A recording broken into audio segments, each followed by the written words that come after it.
everyone, welcome back. We're in the chemistry lab once again. This time we're looking at the actual procedure for heat of fusion of ice activity. So here I have the styrofoam cup that we're going to use to melt our ice in warm water. If you look in your procedure, you're directed to weigh the cup, record its mass, and then pour water in, and then weigh it again and subtract the mass of the cup.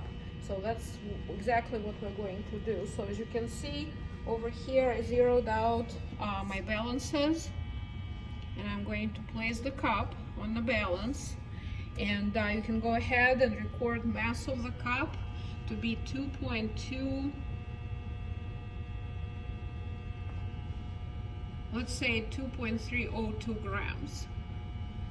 Looks like it stopped moving, so we can assume that is a correct mass. Notice that we are measuring mass, of course, to the nearest milligram. So now I'm going to go ahead and add water. It says about 2/3 of the cup, so I'm going to pour about this much water to the cup. So my new mass here is 138.352 grams.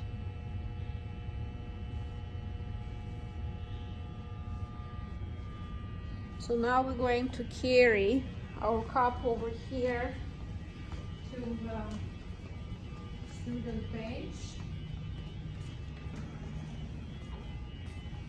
What I have here is the data logger with temperature probe attached. I already set it to digits mode, so we don't need graphing. We'll just be reading temperature in digits mode. You can tell that temperature is what's being recorded. Well, right now it's not. It hasn't started recording yet, but we're looking at temperature recording. So I'm going to take my temperature probe that's attached to the data logger, and I'm going to put it in the cup. Now, one thing to worry about is cup possibly sort of tipping over, but because it's somewhat full of water, it's doing okay. It's not tipping over yet.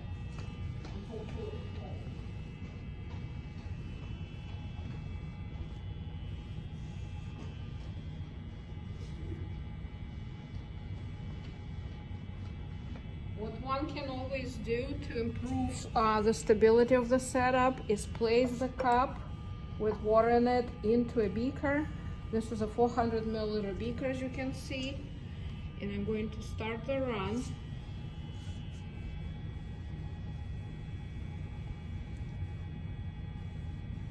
You can see that time is running here, right next to the orange square, telling you that indeed temperature is being recorded as time is progressing.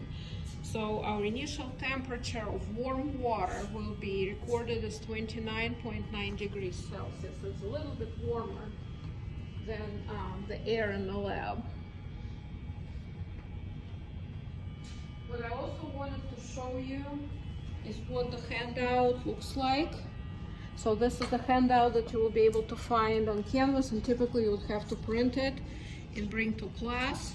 This time the only page you probably would have to print, and I don't have it here in this particular one, would be the report that would be will be in the back of this, the very last page.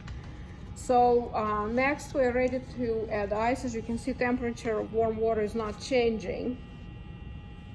We do need to know the mass of ice, so I'm going to weigh some ice, and we're going to continue in the next video.